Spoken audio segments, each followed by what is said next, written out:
3 pekan sudah publik menyaksikan sidang kasus pembunuhan berencana terhadap Brigadir Yosua dan juga sidang obstruction of justice yang menjadikan Sambo, istri, dan sejumlah anak buahnya duduk di kursi pesakitan.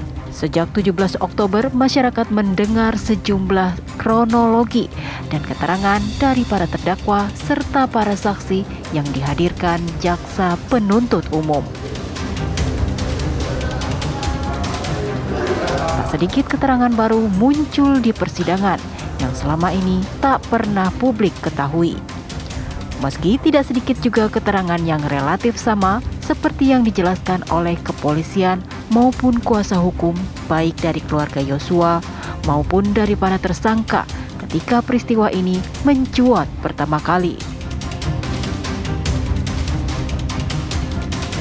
Hakim sebagai pemberi keadilan dituntut cermat, teliti, dan adil dalam bertugas memeriksa bukti maupun keterangan dari terdakwa maupun saksi. Sorotan yang masif sedari awal kasus ini muncul sejatinya menjadi dorongan tersendiri bagi para wakil Tuhan ini untuk bersikap. Tak heran jika sejumlah lembaga memantau secara langsung jalannya persidangan. Lalu, bagaimanakah evaluasi sementara dari 3 pekan sidang berjalan? Apakah ada catatan penting bagi para penegak hukum yang terlibat di persidangan yang cukup menyita perhatian publik ini?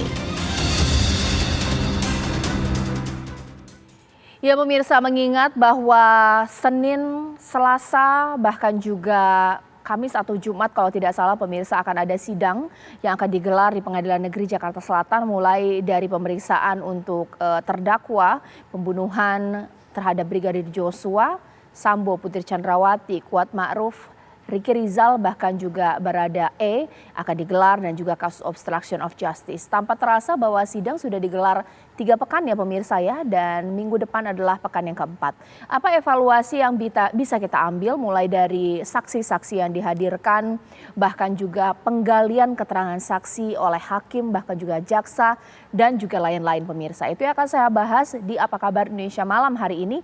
Bang Palmer sudah bersama dengan saya, praktisi hukum dan Ketua Umum AAI, Asosiasi Advokat Indonesia. Bang, selamat malam. Apa selamat kabarnya? Malam, Cak. Selamat malam, sehat. Dan kita Bang sudah tersambung juga dengan 2 narasumber saya, mulai dari Pak Ahmad Taufan Damani, Ketua Komnas HAM, bahkan juga Prof. Gayus, mantan Hakim MA. Selamat malam Bapak-Bapak. Selamat malam. Selamat malam, Prof. Gayus. Selamat malam. Ya. Pak Taufan. Sebelum saya ke Prof. Gayus, mungkin saya ke Pak Taufan terlebih dahulu. Ini langsung menyempatkan waktu ya di Apa Kabar Indonesia Malam meskipun Pak Taufan sedang ada di Belanda. Pak Taufan, sekiranya apa catatan yang bisa Bapak berikan kepada Apa Kabar Indonesia Malam dan juga pemirsa dengan 3 pekan sidang bergulir? Karena kalau tidak salah, sempat ada statement dari Pak Taufan, diharapkan jaksa dan hakim cermat jangan sampai Sambo lolos dari jerat hukumnya. Nah, apakah dengan 3 pekan ini berlangsung persidangan, sudah ada tanda-tanda bahwa akan menguat untuk menjerat Sambo dengan pembunuhan berencana, ataukah mungkin juga tidak? Ini bagaimana Pak Taufan? Ya, kalau kami kaitkan dengan kesimpulan kami ya, ada 2 pokok kesimpulan. Pertama mengenai extrajudicial killing, yang kemudian kalau dikonversikan ke KUHP ya tentu salah satunya adalah pasal 340. Kemudian yang kedua soal obstruction of justice. Dua-duanya dalam pandangan saya mengamati 3 pekan persidangan, konstruksi peristiwanya menurut saya masih on the track. Yang saya tetap khawatir sejak awal ya, sebelum persidangan juga selalu saya katakan bahwa kalau seandainya konstruksi peristiwa yang sudah lurus itu kemudian terlalu bergantung kepada keterangan demi keterangan, dalam hal ini keterangan saksi dengan saksi. Saya masih ingat betul dulu teman-teman aktivis hak asasi manusia, pengamat hukum dan lain-lain itu pernah menghadapi satu peristiwa yaitu pembunuhan Marsina. Dan dalam peristiwa pembunuhan Marsina itu, walaupun kemudian dia di Mahkamah Agung kasasi 7 terdakwanya itu semua dibebaskan karena mereka saling memberi keterangan satu dengan lainnya. Jadi mereka adalah saksi mahkota terhadap mereka sendiri yang 7 orang itu. Akibatnya apa? Ketika di persidangan terjadi penarikan BAP dan kemudian di kasasi itu dibebaskan ke seluruh terdakwa itu. Itu kekhawatiran yang sejak awal kami sampaikan. Walaupun saya harus mengapresiasi karena konstruksi peristiwa saya katakan ya, bagaimana saudara FS ini walaupun dengan satu motif tertentu misalnya, bagi kami extrajudicial killing itu tidak bisa dimaafkan pembunuhan karena dengan motif apapun, dengan satu kondisi apapun, sebagai seorang pejabat negara, penegak hukum, ya bintang 2 dan Kadif Propam semestinya masalah apapun harus diselesaikan secara hukum. Dan kelihatannya konstruksi peristiwa itu sudah mulai diterapkan di dalam persidangan dan jaksa maupun hakim dan yang lain-lain itu juga sudah mulai mengarah ke situ ya, termasuk obstruction of justice-nya. Walaupun saya agak sedikit heran ya, walaupun itu ya silahkan sajalah terdakwa ya. Mereka kan kelihatannya semua menyerahkan ini kepada tanggung jawabnya saudara FS. Padahal sebagian dari mereka itu adalah petinggi-petinggi. Jadi ada yang bintang 1 misalnya, ada yang Kombes, ada yang KBP. Dan saya kira kan ini berbeda dengan seorang Baradae yang itu memang masih sangat muda dengan pendidikan kepolisian yang juga sangat rendah ya, paling bawah ya pertama, dan pangkatnya paling rendah juga. Kan berbeda dengan orang yang sudah perwira menengah atau perwira tinggi. Tidak mungkin dia tidak mengerti semua persoalan ini sehingga lagi-lagi hanya menyerahkan tanggung jawab pada saudara FS. Saya kira jaksa maupun hakim harus cermat bahwa mereka adalah orang-orang yang sebetulnya memiliki kemampuan untuk menentukan sikapnya berhadapan dengan soal hukum, meskipun itu perintah dari atasan. Itu saya kira yang jadi catatan bagi kami. Sekali lagi dua-dua kesimpulan kami yaitu soal extrajudicial killing dan obstruction of justice, kami cukup mengapresiasi perjalanan sidang yang 3 minggu. Hanya kekhawatiran kami jangan nanti kemudian sangat bergantung kepada keterangan demi keterangan. Tapi kita belum tahu ya, nanti mungkin saja jaksa akan menampilkan memberikan bukti-bukti lain. Salah satu yang dulu kami persoalkan adalah bukti-bukti alat komunikasi dari saudara almarhum Joshua ini, saudara FS, Putri dan lain-lain itu, karena mereka mengaku kepada kami pada waktu itu mereka misalnya punya WA group di antara mereka ya, ajudan dengan ibu bapak ini ya. Jadi sampai hari ini kita belum tahu apakah itu sudah ditemukan misalnya.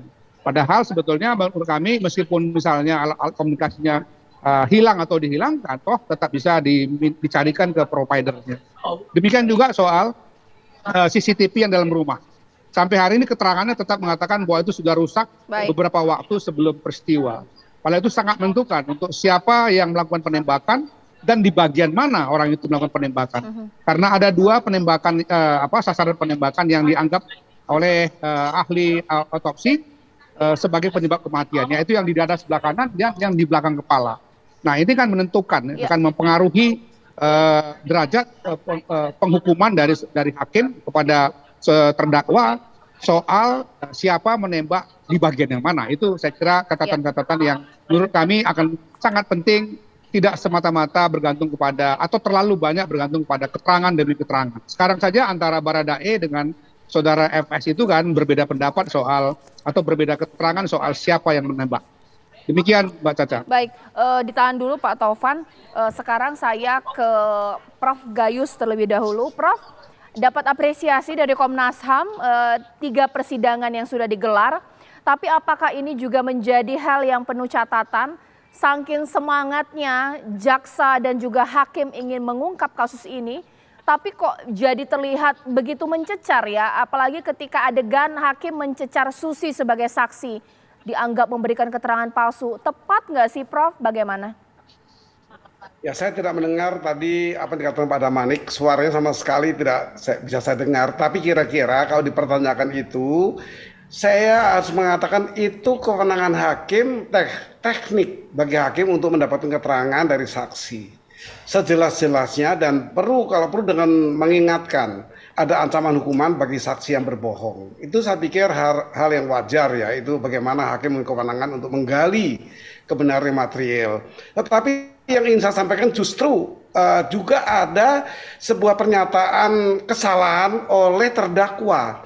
Kenapa? Karena di pasal 184 ayat 1 itu ada tercantum hakim memiliki kewenangan untuk mendapatkan petunjuk petunjuknya ditentukan adalah terdakwa, saksi dan surat. Nah, di sini selama persidangan ini saya tidak melihat ada pernyataan dari terdakwa yang bersifat terpenuhinya unsur-unsur mengenai rumusan di mana hakim bisa menilai dan bisa mengambil tindakan serta menjatuhkan pidana. Dalam hal ini adalah tidak ada keterangan yang diakui sebagai kesalahan yang ditekankan oleh keluarga terdakwa atau saksi terdakwa. Ini prinsip sekali. Sebuah pengakuan yang dikatakan melalui permintaan maaf, tetapi tidak menjawab satu hal yang diinginkan untuk ungkapan perkara ini, yaitu pertanyaan yang sangat mendasar. Kenapa anak saya sampai dibunuh? Artinya motif. Mencari motif dalam perkara ini sehingga hakim bisa jelas. Ini hak hakim juga untuk mengungkapkan. Jadi bagi saya pernyataan kesalahan terdakwa ini akan terpenuhi apabila rumusan tindak pidana ini bisa dijelaskan dengan lengkap oleh terdakwa. Itu pendapat saya, sehingga kita tidak ada missing link. Tidak ada suatu kehilangan satu momen mengenai keadilan. Kenapa anak saya dibunuh? Itu pertanyaan dari keluarga saksi korban, ibunya korban.